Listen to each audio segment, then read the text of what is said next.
Yes, Kenya. Tamu sana, tamu sana, tamu sana, yes. There seems to be trouble brewing in William Ruto's team. There seems to be trouble. Githunguri Member of Parliament, Wamuchomba, an UDA MP, was hosted some few hours ago at Citizen TV.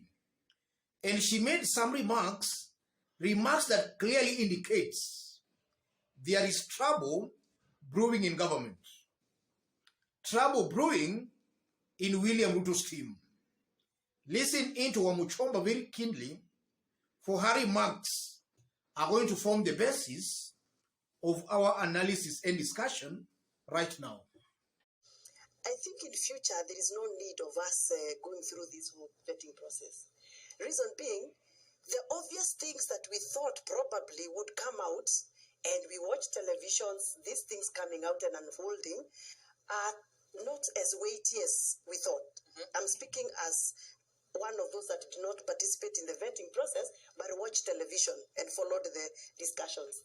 Some of these things that we thought surely would carry a lot of weight and would give us a reason why so-and-so should not be nominated, even them, the members of the committee, ignored them. I mean, when somebody comes in and says, I don't have my certificate because I cannot access my house, because I have a court order not to go to my house to pick my certificate, and you overlook that and you still move on, and somebody comes and says that I have 35 civil cases and they are giving me trouble. How will you work for Kenyan Parliament, for Kenyan public, members of public, if you have 35 civil cases? You will spend 365 days in court corridors. When are you going to work? So we imagine some of those things would probably maybe, give them very, very weighty reasons as to why they should disapprove. So to me, I don't think we are doing the right thing. Honestly, I think the president should be given the leeway, probably maybe to appoint his people and move on with his presidency and his executive, and then we wait for these people on the floor of the house and roast them properly. Right. I'm just wondering. No, I'm speaking as a member of parliament, because honestly, I mean, if you're defeated up there, then we wait down here. I'm very happy the way you put it, because you see the people who actually approved the team that you just talked about was a team that belongs to a coalition of Kenya Kwanza. The team that I represent and that I was with in the house, we disapproved. And that's why we wrote a minority report. I am very happy that you being in Kenya Kwanza can even see the light. But that's reality. Thank you. And it would be stupid of me, Bwana Mheshimiwa, yes, for me to sit here and somebody who schooled with me in the University of Nairobi watches me on this television speaking fanatism. Thank you. All right? Okay. Of a political party. Translate it to a vote tomorrow. Because I am not here because I want to praise whoever want to be praised. I am not elected as a member of parliament by my people in Githunguri to go and sing praises in parliament. I'm elected to stand and defend the Constitution of Kenya, and I actually took an oath. And then the Constitution of Kenya, Chapter 6, has laid down all what I'm supposed to be defending, isn't it? So, I mean, we should be real to ourselves. All right, I hear you say I know that, maybe there's some people from my team from Kenya Kwanza who will roast me tomorrow, but I'm used to controversy. Wow. Yes. Wamuchomba is making it very clear she was not elected to sing somebody's praises. And the person in question here is clearly William Samoei Ruto. Yes. So in actual sense, Wamuchomba is just starting a rebellion against William Samoei Ruto. And that's also very interesting, because already we have been seeing some kind of shadow boxing, especially between Ruto and Rigathi Gachagua. Gachagua has been reminding William Ruto of the votes the mountain gave him.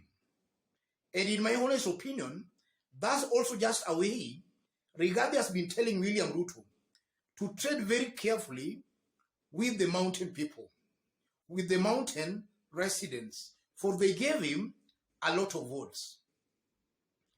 And then we can also remember, Ndindi Nyoro made it very clear that Rigathi Gachagua or himself, Ndindi Nyoro, cannot see William Ruto without the approval of Farouk Kibet.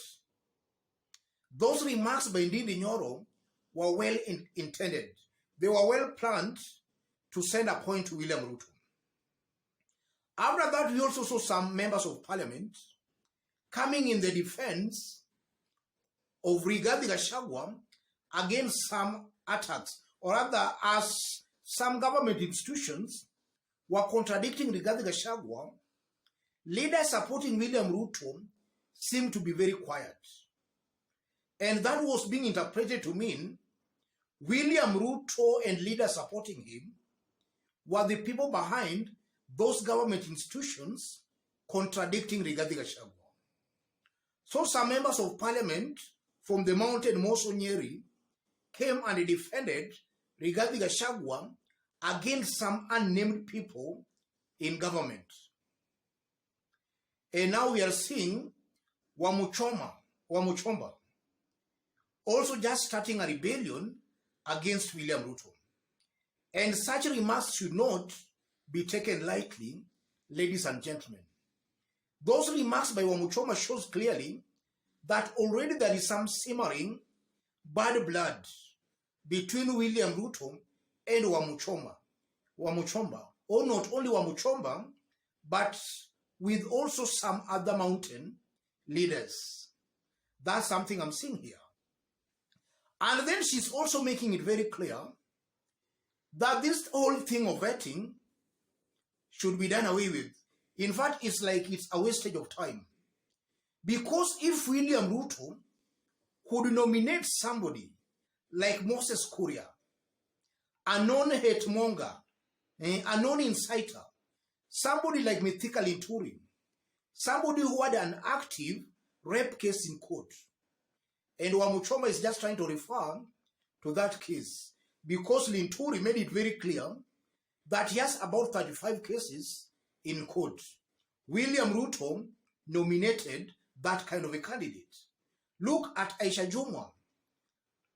Somebody, by the time Ruto was nominating her, she had a corruption case and a murder case in court. Ruto nominated her. So you are seeing clearly William Ruto nominated people who clearly are not qualified to hold a public office. And the vetting committee approved all those nominees, majority, the ones supporting William Ruto, approved of all those nominees except one, Malonza. Yes.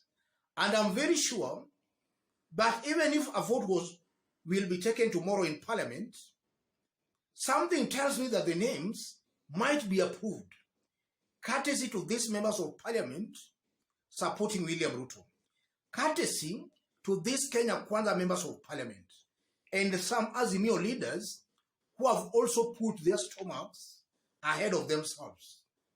So it's almost very clear from those remarks by Wamuchomba that things are not right. William Ruto indeed made a blunder by nominating people of questionable characters as cabinet secretaries. That's the clear message Wamuchomba is trying to pass out. Ruto made a blunder by nominating people of questionable characters. And then those remarks by Wamuchomba are also meant to speak sense to some leaders from the mountain who are just following William Ruto blindly. Because some people, or rather some elected leaders on the mountain, are acting like sycophants. I'm talking of the mountain because in Kalenjin Rift Valley, maybe that's their right. If you don't praise William Ruto, then you might be rejected on the ground. But on the mountain, it's very unfortunate if a leader from the mountain can be bootlicking or playing some sycophantic brand of politics. It's very unfortunate. And Wamuchomba is just trying to speak sense to them. Do your role as elected leaders. And then also, Those remarks by Wamuchomba also just confirms and proves that Parliament as it is already hijacked.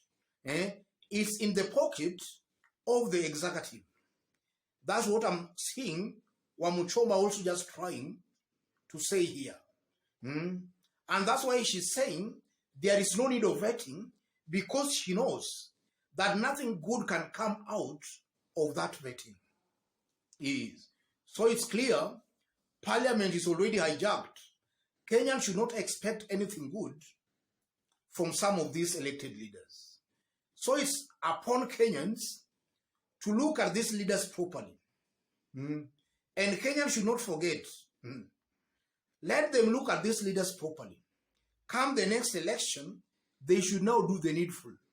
Because some of these leaders are just in Parliament to praise other people's songs, or rather to sing praises on some other leaders. Let me stop it there. If you are watching us for the very first time, subscribe, give this video a like. And to any other person who want to support our channel, I've pinned my number on the comment section. Contact me through the number, or feel free to send any donation or contribution to the number. Let's meet in our next analysis. Thank you.